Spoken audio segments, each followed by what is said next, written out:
اللہ کا شکر جی. کون کہاں سے بات کر رہے ہیں؟ جی رانا صاحب علی حسن بات کر رہا ہوں ٹیکسلا سے. ٹیکسلا سے علی حسن بات کر رہے ہیں. جی جی صاحب جی کیسے بسم ہیں اللہ. آپ؟ اللہ کا شکر ہے مولا کے بڑے بہت سے. بڑے رانا صاحب سب ٹھیک ٹھاک سب ہے. خیریت سب خیریت. حکم کیجئے کیسے رانا یاد صاحب فرمایا؟ بس یہاں ایسے فرمایا کہ امام کے قریب ہونے کا سر ایسا کوئی نسخہ کوئی. جی علی حسن صاحب امام سے قریب ہونے کا ویسے تو بہت ساری چیزیں ہیں، لیکن دو تین میں عرض کیے دیتا ہوں، آپ ابھی سن لیجئے گا. اس میں سے سب سے پہلی اہم چیز ہے اپنی جملہ عبادات کو خلوص کے ساتھ کرنے کی کوشش کیجئے. خلوص والی عبادت پتہ ہے کون سی ہوتی ہے؟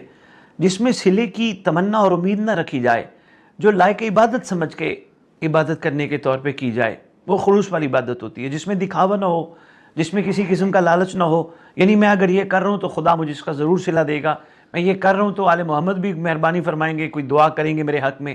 نہیں، خلوص والی عبادت یہی ہوتی ہے کہ میں یہ نہیں کر رہا، یہ ان کی خدا کی توفیق ہے جس کی وجہ سے میں کر رہا ہوں، اور یہ ان کی مہربانی ہے جنہوں نے مجھے اپنے ذکر اور فکر کے قابل بنایا.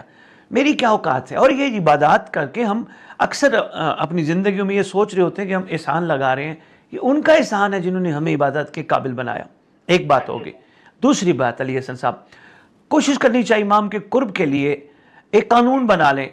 کوئی کام کرنے سے پہلے اندر ضمیر کی ایک آواز ہے، اس سے پوچھ لیا کریں وہ آپ کو کیا کہتی ہے. اگر ضمیر کی آواز آپ کو کرنے کا کہتی ہے تو آپ کر لیا کریں، اگر آپ کو روکنے کا کہہ رہی ہے تو آپ رک جایا کریں. یہ ضمیر کی آواز اصل میں امام وقت کی آواز ہوتی ہے.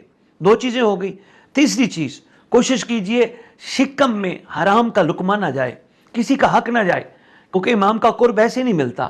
تو یہ تین چیزیں اگر عمل کر دی جائیں ابتدائی طور پہ تو انشاءاللہ بڑا فرق پڑے گا، فائدہ ہوگا جی.